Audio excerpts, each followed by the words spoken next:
Yo, what's going on, guys? Matthew V. Haynes here, aka the Clock Master. Today, I'm here to give you guys a spoiler-free review for the entire first season of The Sandman.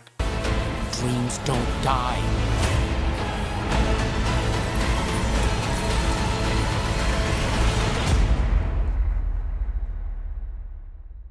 But before we get into this review, guys, make sure to follow me on Twitter at Matthew V. Haynes. I post a lot of my initial reactions to things that I'm reviewing or watching earlier on there, and then YouTube gets it used a little bit later, but I'll post on the community tab as well, and also I might do some shorts as well. But make sure to check out Twitter, and don't forget to subscribe to the channel, guys. Also, if you guys are interested in seeing my reactions to The Sandman, it's already filmed for the entire season, so make sure to check that out as well. It'll be posted throughout the weekend, so I can't wait to share my reactions with you guys. So The Sandman offers viewers a very fresh and new experience for this genre.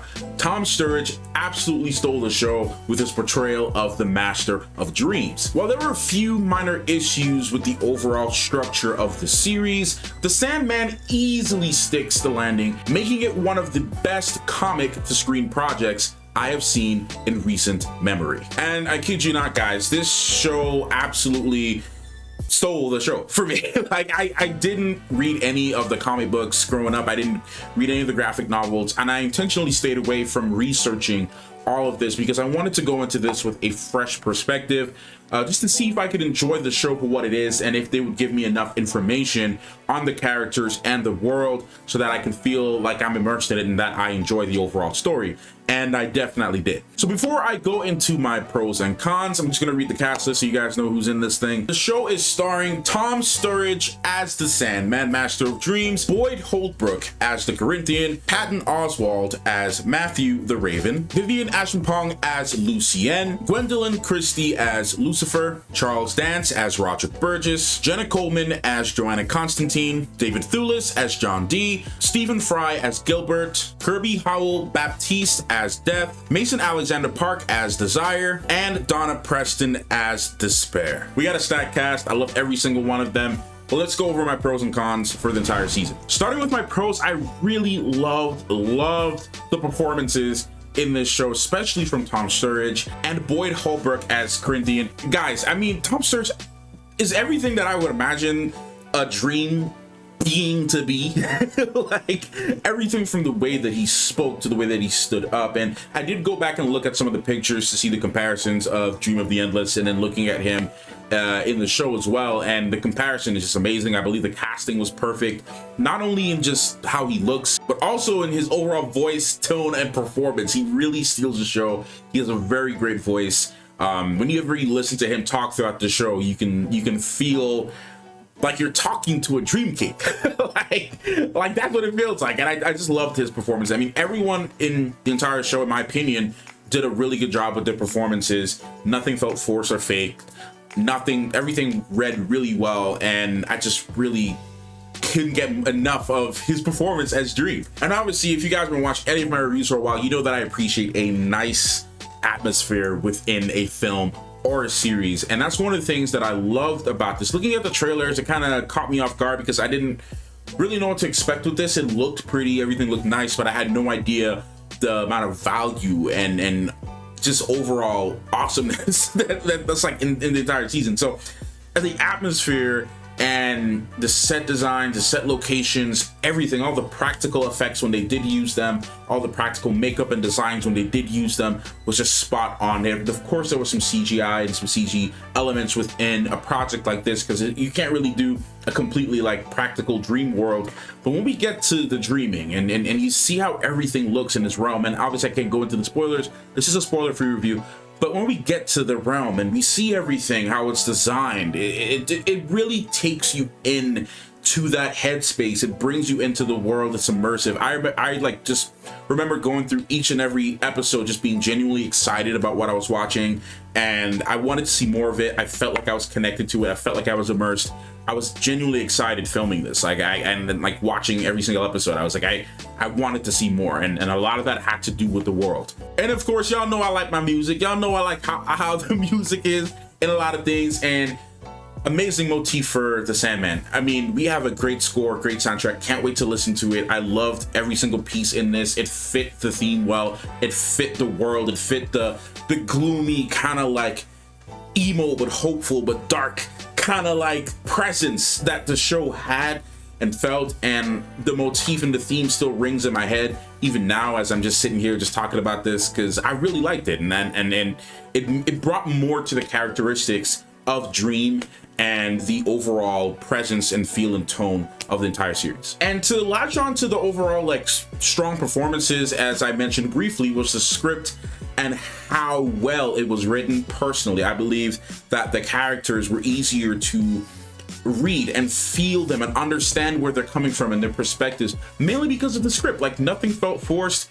Sometimes, you know, you watch a series, like whether it be a Netflix series or Hulu series or whatever, like you're watching and sometimes you can tell where certain stuff is just kind of like forced and like it doesn't read well and there's no chemistry between the characters and actors. There's not a situation like that, to me, in my opinion, when it comes to the Sandman. Like, I didn't feel like anything read unnatural. Everything felt natural. The chemistry between the characters, the actors, and everyone else in between, like, it felt very natural to me, and I enjoyed the way how this read. I mean, Neil Gaiman is actively involved in this project. Neil Gaiman being the one that wrote the Sandman, being involved in a project, brought some comfort to me, just knowing that the original author had some type of involvement with the series, albeit it may not be like hands-on, but like just having some type of involvement in the series gave me some comfort, especially with how they're going to do the characters. So I loved all of the script. Everything was pretty good and everything read well. I love the narrative, the overall narrative, and where the direction that they were heading in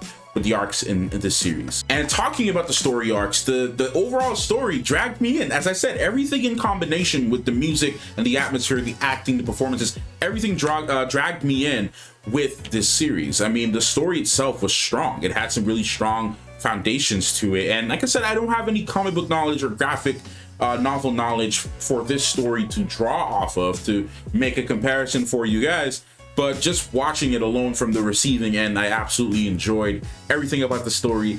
And this will go into one of my other points, but it kept me on my toes. Like, I didn't know where the show was gonna go, and that's gonna lead me to some of the pros and cons for this, but I had no idea where the show was gonna go. I genuinely was like a little bit like confused at certain parts, and not necessarily a good or a bad thing. It kept me on my toes. I couldn't predict certain things. Normally when series, they reuse certain types of tropes, they reuse certain things, it's easy to predict where a show is gonna go just based off of previous things that we've seen. A lot of people reuse certain types of storytelling tropes. So this isn't the case for this. Like, especially if you didn't read the comic books, you would not know where this is going. There's so many plot twists in this story, good plot twists that have really added some value to the overall story.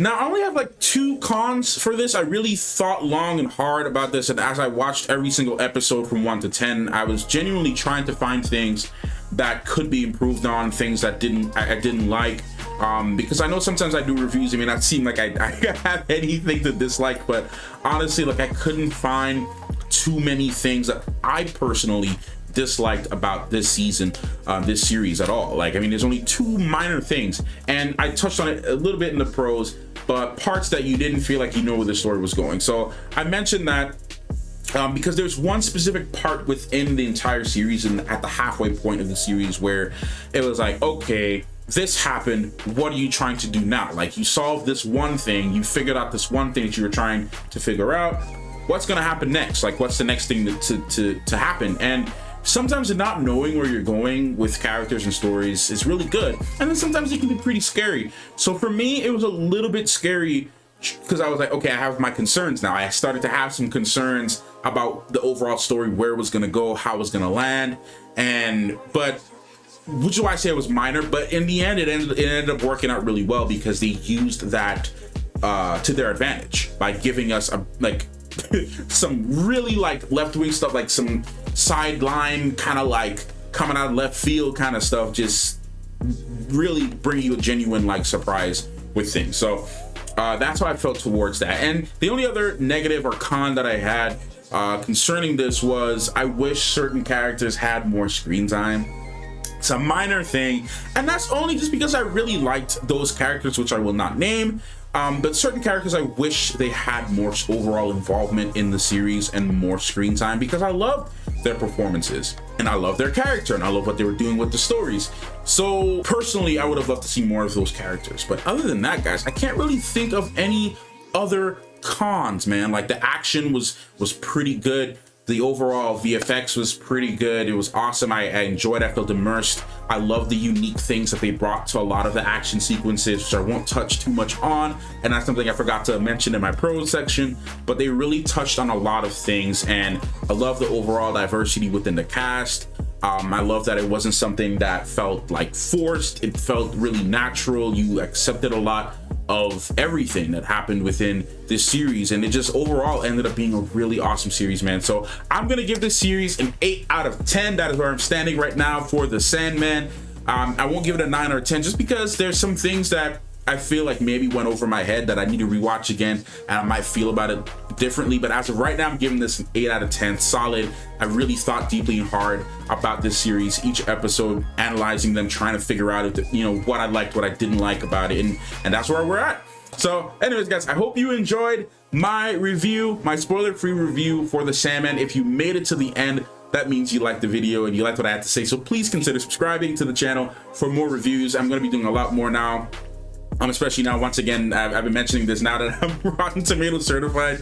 I'm definitely going to be doing a lot more reviews to get posted onto the platform, because it's really awesome to be a part and help contribute and make a change to a lot of these projects, especially projects that people may not even want to watch.